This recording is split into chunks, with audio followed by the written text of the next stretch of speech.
Well, hi, friends, and welcome to the Illuminate podcast from the Christchurch NYC LGBTQIA plus ministry. Each episode of the Illuminate podcast, we feature special guests like my friend Wesley today, who come and share a story about something that illuminates what queerness and spirituality mean to them. Maybe you've watched some of our episodes before, maybe you haven't. I'm glad that you're tuning into this episode. For those who don't know me, my name is Tyler Heston, and I serve here as the Minister of Spiritual Formation and LGBTQIA plus development at Christchurch NYC. And I'm excited to bring one of my non-New Yorker friends into conversation today with an exciting story that I'm excited to hear more about. So Wesley, hi, it's good to see you. Would you Hello. introduce yourself for those who are listening? Yes, absolutely. So I'm Wesley King. I use he, him pronouns. I live here in Nashville, Tennessee. Also ordained Disciples of Christ clergy. But before I went to seminary and did that whole thing, I studied music at the University of Alabama. And my story today is more so about music, but the intersections of music and spirituality. I serve a church here in Nashville, Tennessee, Vine Street Christian Church, a disciples church. And then also am the artistic director of Nashville in Harmony, which is an LGBTQ and ally musical arts organization. We have a choir, an adult choir of 140 voices. We have a youth choir called the Major Minors for 6th through 12th grade LGBTQ and ally youth. That's about 31 members currently. And then a marching band, because every city needs a gay marching band. We've got, I think, 60 members in that currently. And we're continuing to grow and do more things, which is great. It's a really life-giving job and a job I get to play at. And that's always fun too, like creative and do funny and silly things. So Take a choir to New York City and come sneak into our sanctuary on a Saturday. So there's like 30, 40 people there. I did not realize there was like 300 people involved. That's Yeah. So the full group is 140, but I think we took like 20 or 20 something to New York last year and this year. And of course, last year we were able to stop by Christchurch NYC and sing, which was so much fun. We'll definitely have to do that again sometime. Yeah. I was like out of town this past time, so Yeah. hopefully no calendar conflicts. Fingers Well, I do think music is probably the perfect medium to explore intersections, like the intersections of queerness and spirituality, which a lot of people who know me know I think that. So that should come as no surprise to many people. But I'm excited to hear the story that you have for us, because you've given me a little preview, and I think it's going to be good. So take us away. Share the story that you have in mind, and I'm excited to see what emerges from our conversation following. Yeah. So speaking of Nashville in Harmony, so this group gets invitations all the time from organizations, from artists, from corporations for us to come sing with them or for them. And so I'm often like saying yes, no, maybe to people who are asking us to sing. And sometimes it's a really easy yes, like when we sang with Dolly Parton and Tanya Tucker. Yes, we've been in a Dolly Parton music video. Somebody's Child, you can see me in the video. And then sometimes it's an easy no, like, yeah, we're not going to do this. This is a lot of work for no money, that kind of thing. So I was really surprised when I got an invitation from Big Freedia's management team to sing backup for her, not because that's not something that would happen, but because the project that she was working on was a gospel album. And so I know Big Freedia from like a lot of other songs and albums that she's put out. And the first thing that I think of when I think of Big Freedia was not gospel music. It's booty bouncing music. Right. Specifically, one of the songs that I remember that she wrote was called "I Got High with Santa." And it's off of her Christmas album. And so like whenever I hear that she's written a gospel album, I was just kind of shocked, to say the least. So I'm talking to her management team and I'm like, I'm kind of surprised that this is something that she's doing. Can you say more about it? And they kind of filled me in that she grew up in the church in New Orleans. In fact, the title of her new gospel album, Pressing Onward, was the name of her church that she grew up in, Pressing Onward Missionary Baptist Church. And so she grew up in the church. Gospel music has always been very important to her.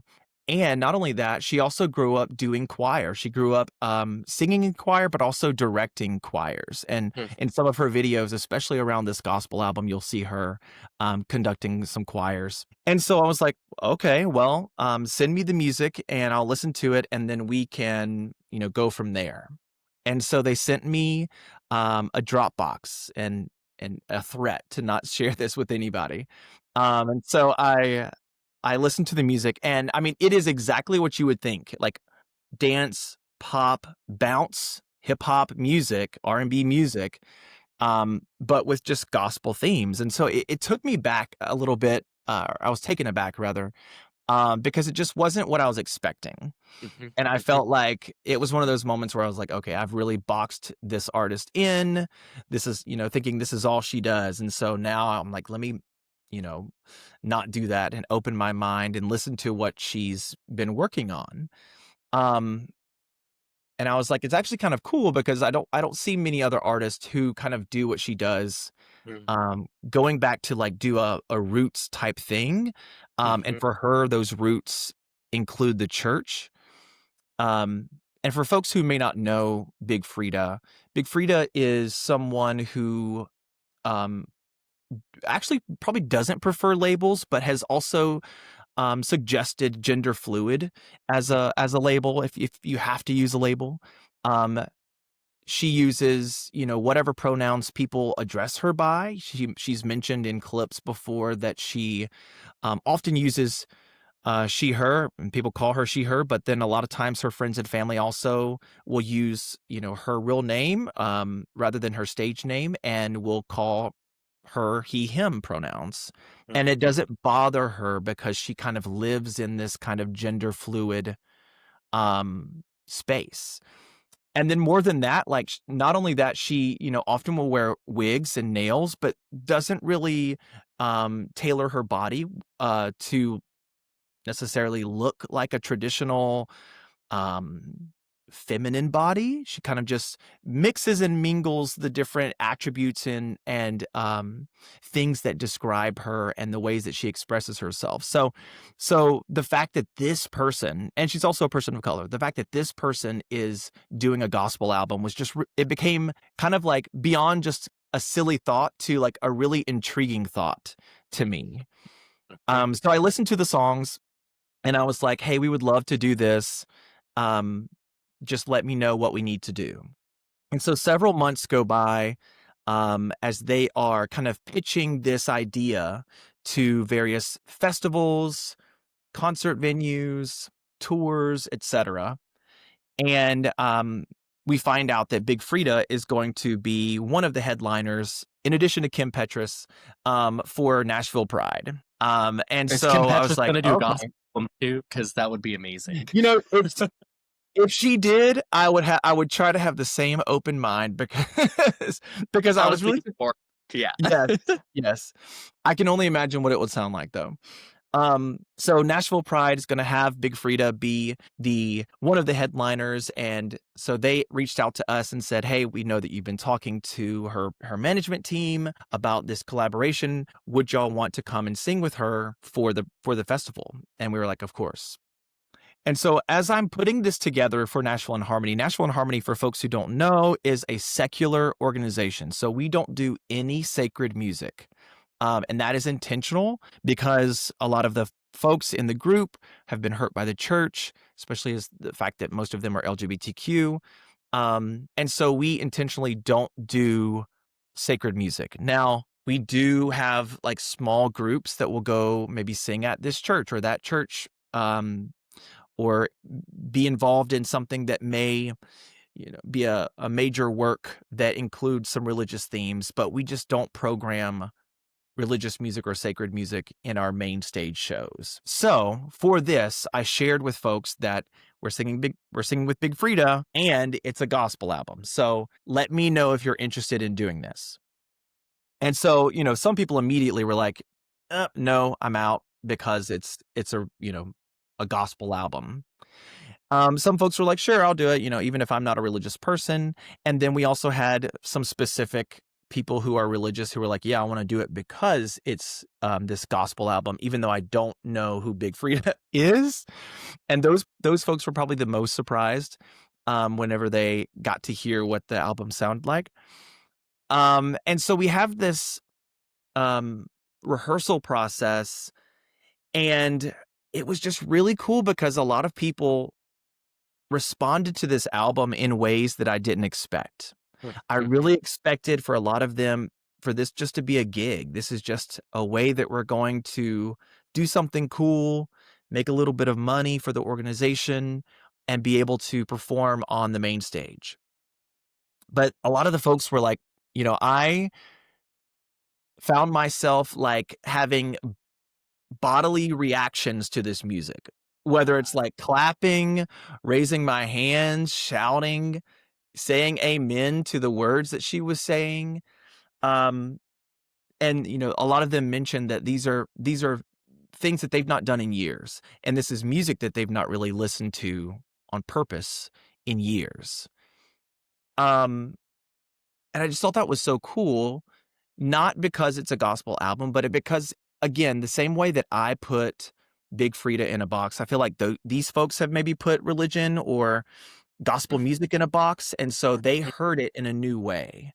And I don't know that any of them had any sort of conversion experience. That was not the intended outcome anyway. The intended outcome, I think, of the album was just to kind of break the barriers of that box that we've boxed people into, including Big Freedia, including gospel music, and just create music that is inspirational and that draws on her theological beliefs, but is ever expanding and inclusive to everybody, no matter what. She mentions believers and non-believers and all of these folks in the lyrics of these songs. It's very intentional about like naming people that are often left out of gospel music. And just the fact that she's doing it as a person of color, who is gender fluid, who uses a variety of pronouns, claiming space in gospel music. It was just really powerful. And it really surprised me too. And I do listen to gospel music. I do listen to religious music. And I do consider myself obviously a religious person, but it was even surprising to me because of the way that I reacted to this experience as well, not only just my singers. So anyway, it's been an amazing experience. We're getting to perform with her again, as I mentioned earlier before we started this week for Americana Fest. And I think too, the other thing that was just really special about it is that her entire team, and her included, were just so gracious about the whole experience. We have done some performances with other artists where it's clear that we are just there to provide a service to them, or we are there to provide the illusion of being inclusive. And I won't say who, but there are folks who I'm like, okay, you clearly just want an LGBTQ choir because it's helping your brand right now, or it's helping your who you're trying to sell yourself as. But she was just so she was so generous. Her team, her dancers, her band, they were so generous and gracious. Her management team, it was one of the best experiences I've ever had with working with artists. And she's a big name. She's a Grammy nominated artist. She's had music with Beyonce and Drake and all these other big names. So you don't necessarily expect them to just be really down to earth, wonderful people, but it really was a great experience. Oof, I love it. It's like I've been humming in the back of my head, "Break My Soul" by Beyonce ever since you first mentioned that your story was going to be about Big Freedia, because she does the little intro to that, which I love that song because it talks about finding my own salvation, creating my own tradition. That's not the lyric, something, but doing new things. And she is such a herald of that in a certain very snippet sort of way. But I love hearing that it's like all the way down through her work. She's doing something different. Oh my gosh, that's so cool. I can't wait to Yeah. listen to this album. Like, Yes. and see the videos with y'all in it and everything. There's like 8 threads I want to pull up from the story that you just said because there's so much goodness about Mhm. the breaking expectations. And you said something like ever expanding and inclusive, Right. not inclusive and ever expanding, but this modality of expanding first to include more. That, yeah, this embodies everything I think about when I think of queerness and Yeah. spirituality. But I guess the first thing I just want to name, one thing I find really powerful about this story, a lot of the ethos I bring into who we are at Christ Church, especially our LGBTQ ministry, is kind of working both ways. Like, I don't see my role as a minister of LGBTQIA plus development just being about building a more inclusive church. Like, Yeah. can say that, like, that feels like a reductive framework for what we're doing, because as much as I want people to feel more safe inside the church, I want people inside the church to discover that spirituality is already happening outside of our walls, outside of Right. the places that we expect. I think it really goes both ways, and if we had 2 hours, I could share some stories that kind of embody that, a la what you experienced with this whole long encounter. But I think one of the things I really liked about, yeah, what you just shared is everyone discovered, like, oh, this is bigger than I thought it was. This thing that Mhm. we often associate with worship and church, like spirituality in a certain sense, like, can happen in all of these unexpected places. And when we kind of let our guard down and get to experience it, we all, like, whether we're religious and have certain ideas about non-religious people or vice versa, like, the guards get brought down. And yeah, Yeah. that really, really beautiful. So I guess one of the first, there's like 6 other threads I'm thinking of.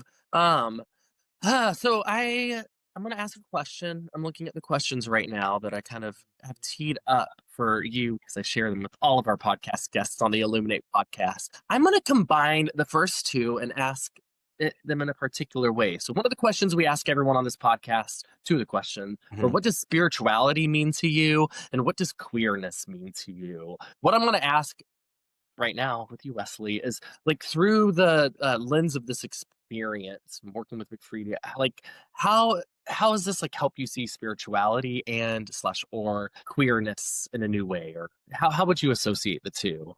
Yeah. I feel like the folks in my group, when they hear the word spirituality, they probably think religion. Hmm. Um, but Hmm. I would argue that, each Sunday afternoon when we meet and we sing, like there's a spiritual element to it. We are connecting mind and body, which is what I would um very loose definition of spirituality for me, Hmm. into I like, action. Like yeah. connecting mind and body into action is kind of like what I would say to that. And so we do that every Sunday. Like we do exercises, we are rehearsing music, and we are having spiritual experiences. If we weren't, then why are people crying? Why are people sharing? Why are people clapping and excited? Like we're having spiritual experiences every Sunday afternoon for Nashville and Harmony's rehearsals. And so Mhm. one of the cool things that I saw in this experience is that we were able to connect that with Big Freeda's experience. So like in the moment as we're rehearsing in Vine Street's South meeting room, and we're doing the electric slide and rehearsing music with Big Freedia, which was just a lot of fun. Like he's adding in elements. So like there's a song that's called Let It Rain. And for folks who may not know much about Big Freedia, she lost her partner, gosh, maybe 4 or 5 months ago. Like Oh wow. March or April, I think, of this year, 2025, like, she lost, someone that she's been with, I think, for, like, 13, 15 years, something like that. Don't quote me on that, but for a long time. And this song, Let It Rain, um, is kind of like her going through this experience. And so we're singing that, and we know that because I told the choir that, this is kind of connected. And then she kind of just goes into this Kirk Franklin rain down on me tag, and it's very call and response. So she sings it, and then most people had never heard that song before. They don't know this melody, but she would sing it and we would sing it back to her in this call and response way. And I'm getting chills even talking about it right now, but like it was one of those moments where I'm just looking around at this group of folks, and we were just having this like, oh my God, this is really important. Mhm. Um in addition to that, we also one of the songs that we sang from her album at the end, she was like, let's do Lift Every Voice. And so we just immediately went from this album or this song from her album into Lift Every Voice and Sing, which some of my singers knew, some of them had no idea, but it was just a really cool moment that she is like building, connecting mind and body into action, and it's like, let's add this in. This is speaking to me in this moment. And music was the medium and the vehicle that we used to do it. And so I think that was cool because uh, I feel like my singers were having a spiritual experience that they really kind of saw that come to life in a Mhm. way that for them it may not have been the same approach that Big Freedia was coming to it, but we all shared it together, which was really cool. When it happens, that's maybe part of this magic of spirituality is that like it's always bigger than we expect it to be. It all like these Yeah. encounters never be summed up. Yeah. There's And something cool thinking about it's how she personal. it's Yeah. yeah, and not in a hyper private way, but personal. Yeah. In that when I bring my personality to this, it Right. grows, expands. There's something too I'm hearing in this. It's cool to hear how she could so quickly read the room and kind of redirect. Like that's something a lot of churches are good at. Some of our mainline churches are less good at it Right. for sometimes good reasons. Yeah. But that's it. Just like kind of this is going back to the idea that spirituality is out there all the time in ways that we who are like enculturated in church traditions can learn from. Like I'm really interested in what Nightlife can teach church about worship, and Yeah. I that's probably where some of that's coming from. She knows how to like work a room. I when I was traveling this summer, I was watching some DJs and I'm like, you guys are doing ministry in a certain way, like by reading the room, by Yeah. like responding to the crowd and bringing us all into this experience together. Like that is, I love that language of connecting mind and body with action. Like Yeah. on a good dance floor, maybe not everybody's experiencing that, but that's what's happening there too. Yeah. And so in many ways, Freedia is better than most of us who are ordained in a like mainline tradition because she's doing that with all of her work in a really real way. And Yeah. yeah, I love that. Yeah. And the queerness piece, I think, um, sometimes I feel like with maybe, and I think Big Fruit is like in her 40s or so, maybe late 40s. Um, I think sometimes for younger folks, when we hear folks that are really rejecting labels, we think, okay, boomer, like, this is how it is now. But I think I kind of like re-examined even that in the fact that her queerness meant that she wasn't going like she was going to do her way. Mm-hmm. And it really wasn't a rejection of like the new ways of or new thoughts, new ways of thinking. It was just like that's just, that's not me. Me is XYZ, and kind of explain that. And I think that was a good lesson for my group too, and I think probably um a group of I think we were all white actually. I think everybody in that group was white, but like we love systems and we love labels, and like people who reject that are just out of touch or whatever. And I think it was a good reminder that that queerness is changing, and it's okay for us to change our mind. And I don't know, it just really stretched us because I think many of us would have heard that rejection of a label and then immediately kind of dismissed that as like Mm-hmm. an outdated or kind of an we I use this term a lot, like an old gay mindset. Uh-huh. And that's probably not fair because this just is who she is. It's not any sort of rejection, but rather a living into who she just is. There's Let's see if I can touch on this in a way that makes sense. You're bringing up some, and I was thinking about this even while you were sharing the bulk of your story.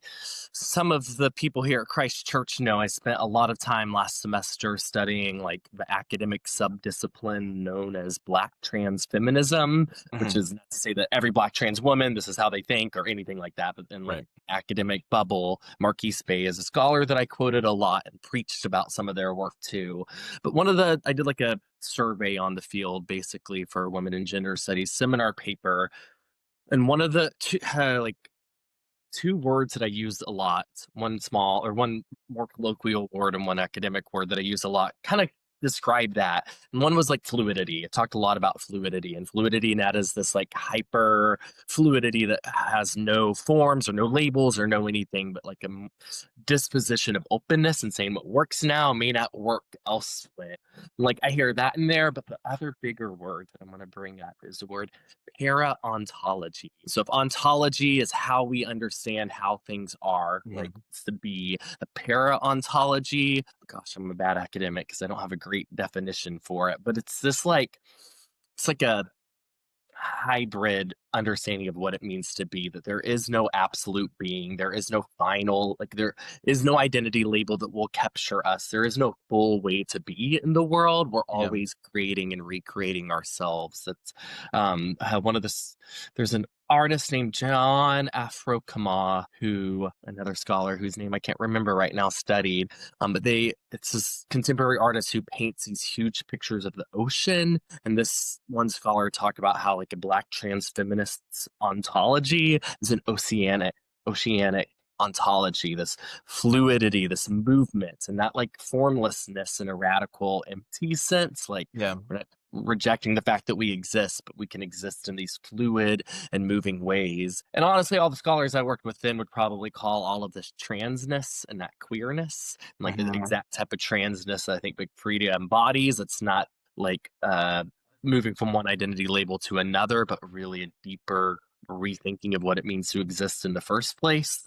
A lot like trans people embody in all sorts of different ways. Yeah. But that's like, honestly, that's good news to a lot of us queer folk, especially those of us who are younger. I always say the labels that get summed up in my job title with LGBTQIA+, those labels are helpful rungs on a ladder towards better self-understanding, but they are never the destination. And you and I, in different ways, are privileged to grow up having more labels that we can grab onto, but Yeah. especially with the way that supremacy culture teaches us to think, those labels can turn around and become rigid. And I love hearing that they get washed away in a more oceanic way of being. And yeah. That makes me think about how I describe music. I mean, when I'm talking to the large group, and this is like 140 people, and we have rehearsed this music for 13, 14 weeks with Nashville in Harmony, and we do a concert. I'm like, all right, we've gone through the steps, we have learned this music, but we've not learned it to do it the same way every time. And so like we'll have a really great performance and I'll say, great, I do not want to recreate last night. I want for us to create again something new, because it will inevitably be completely different than it was last night. And some of that will be intentional. Like I will, take this part a little faster or go a little softer at this section or whatever. And that's really when I'm feeling spiritual. But then sometimes it's not even intentional. It'll be in how people react to that moment. Both those performing and those listening. Some of the most spiritual moments I've ever had have been in that kind of liminal space of like, we are creating together in this moment right now, and it'll never be the same. And I often feel that way. Like I always felt very non-pastoral, because all of these other pastors are like, I'm journaling my thoughts to God. And I'm like, I don't feel God that way. I feel God when I'm like sitting at the piano and just like playing something and seeing what comes out. And sometimes it's really good and sometimes it's really bad. And like, that's like that, but that's when I feel the most connected to that which is divine, because it is in that moment and it's not like pre-planned journaling with God, and if that works for some people, great, but that's just never spoken to me.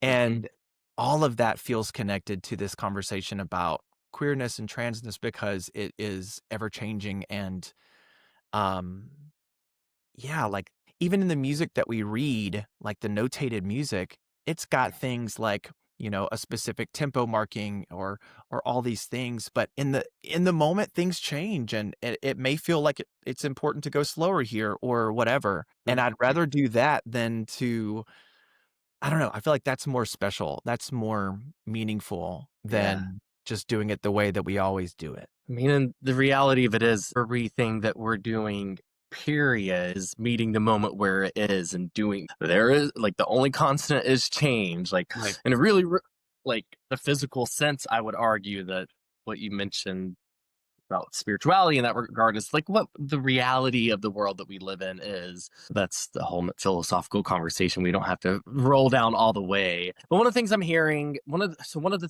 questions I'm bringing to all these podcasts, it's really a huge like question I think I'm bringing to everything I do in my work and my scholarship. And I think it's kind of a undercurrent of what it means to be a church that celebrates LGBTQIA plus ministry. The question is, how are queerness and spirituality similar or interconnected?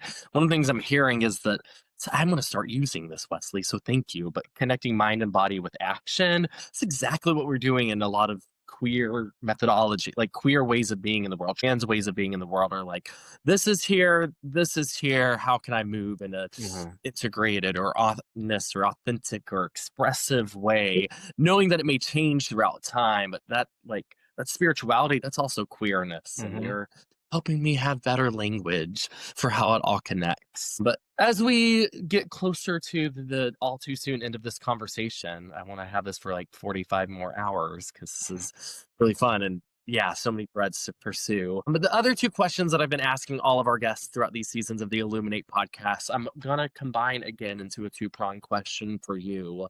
And you've already started talking about them. It's like, well, what's the theology of this? What does this say about God? So the two different ways I've been asking this are, what do you think other people of faith can learn from queer perspectives? Or what does being queer teach you about God?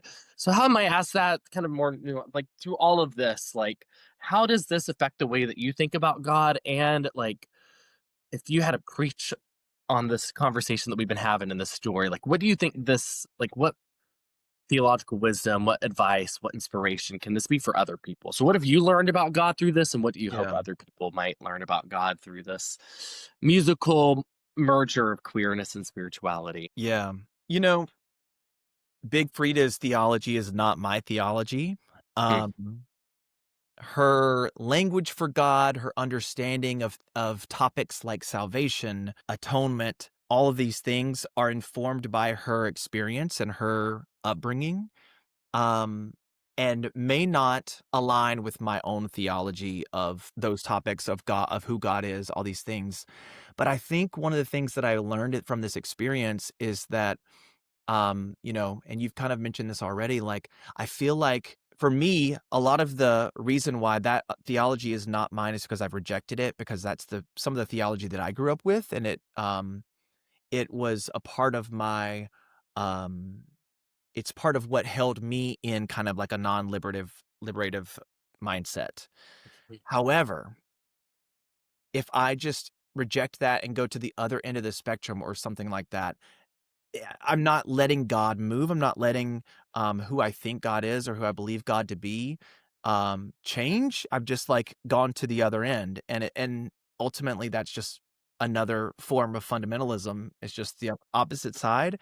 And so like I think me being able to hear her experience, hear her theology, and find those shared values, that common ground, has been really informative for me to kind of stretch my own theology. Um, and I like to have labels and themes of what I believe, and like this is like kind of flip that a little bit.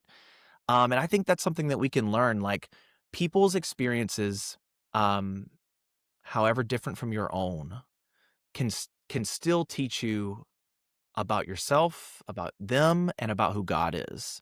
Mhm. Um, I think I would preach that if we all had the same understanding of who God is, that then we don't need God, right? Like we don't need this expansive idea of the divine, because we would just figure it out, because we all knew that we all think and know the same thing. And Mhm. so I think just like queerness and spirituality is ever expanding and changing, like maybe God is that way too. And that I think is maybe scary for some people, but maybe it's exciting because it's an opportunity and it's new and it's something that we get to rediscover, Mhm. and not just kind of live in I don't even know how to describe this, live in this idea that we understand everything. Mm-hmm. Mm-hmm. Or that we can Or understand that we it. can, yeah. Yeah. Yeah. It reminds me of how I often have taught like the gospels to youth and like Mhm. when you're growing up and realizing, wait, why are there 4 different gospels? Like, why don't we just have one? Like, why do they contradict each other at certain Yeah, points? They do contradict each other. And indeed. like the sticky way I've always taught it is like there's 4 because there's countless ways to tell your story with Christ, and Yeah. these offer 4 ways so that you can add your own to the list. It's not about figuring out the right conglomeration of these 4 gospels that tell the ultimate story, but realizing there is no ultimate story. We just have to keep telling more stories Mm, because God is expanding with us. That's yeah. yeah, it's good news. It's scary. Yeah. Sometimes I wish there were easy answers, but then we Yeah. wouldn't be able to dance as much in life if it was all rigid structures and easy answers. And Yeah. yeah, yeah, Yeah. love. Cool. Is there anything else that like is ringing in your mind? Anything about Big Freedia or dancing or singing or music or queerness or spirituality or Nashville or anything that you want to lift up? Yeah. Well, first, I would just encourage everybody to go listen to Big Freedia's album, Pressing Onward. Mhm. Um, I think that even if you don't listen to bounce music, even if you don't listen to gospel music, I think it's worth it. Like Mm. You even will though it's a catch your booty gospel, shaking listening to it. yeah, yeah, Your like booty and your it's a spirit. it's a gospel album, but there's a song called Celebration that is like just gay club, like peak gay club anthem. Hallelujah. So go listen to Celebration for sure. And then there's others that is like R&B. There's some that is like more traditional gospel. I mean, there's like it really is um a wonderful album, and just go to it with an open mind, and I think people can really find some inspiration from it. Um Other than that, no, I'm just kind of vibing here in Nashville right now, and, yeah, loving life, loving ministry, all those things, so Yay. Or I was talking to someone recently about one of my long-term dreams would I want to see people dancing more in our sanctuary. You've seen it. It Mm, looks like a disco ball if you look at it right. yeah. Maybe one day Big Freedia comes and performs in Christchurch NYC, and this maybe you've opened the door for that. We'll I have see. literally said, "You need to do a church tour." I said Mhm. that to her management team, like, "Do that, like, get churches that will let you come in, set up your band, and have, like, a dance party and Mhm. and Christchurch NYC, and if it happens, I will absolutely be there." Um We're manifesting. I We're will be dreaming. greeting, I'll be ushering, I'll be doing whatever I need to do. Um, could be really cool. Yeah. Yeah, I love it. Cool. Well, I've learned a lot from this conversation. This has been really edifying for me. I'm assuming all of our listeners will feel the same way. So thank you, Wesley. Thank you Thank for your you. story and your spirit and your insight and yeah, everything you have to offer. I want to bring you back. I want you to come do more in person with us here at Christ Church. But I'm Yes. glad Yes. that we're connected. Also, for the listeners who are probably assuming that we met in Tennessee, we did meet in Tennessee. Or did we? I don't remember when we actually met. It's actually my Texas friends that you're more connected to. So, although I'm from Memphis, you live in Nashville, it's Texas and Disciples of Christ connections. So, I want to Yeah. sort that out for anyone who may be confused about. We didn't really start hanging out until, like, Louisville, though. So, Yeah. yeah. Yeah. And then the Colors of Hope retreat was the first time I was like, Yes. haha, we're Yes. friends. Yes. That's good to continue that and to be in this journey together. So, yeah, if this has been inspiration for you listeners, make sure to go back and listen to other Illuminate podcasts and find out all of the fun things that we're doing. I think everything we do at the LGBTQIA plus ministry and really at Christ Church in general kind of embodies this expansive ethos that we've been talking about for this past 40 minutes. And so, listeners, you can always find more episodes and other things of what we're up to at christchurchnyc.online/pride. It's where this will be shared and plenty more. But whatever you're doing, I hope that you go dance after listening to this. I'm going to go listen to Big Freedia on my walk to my next meeting. And yeah, thank you, Wesley. Absolutely. Thank you. Thank you, friends. We'll see y'all soon.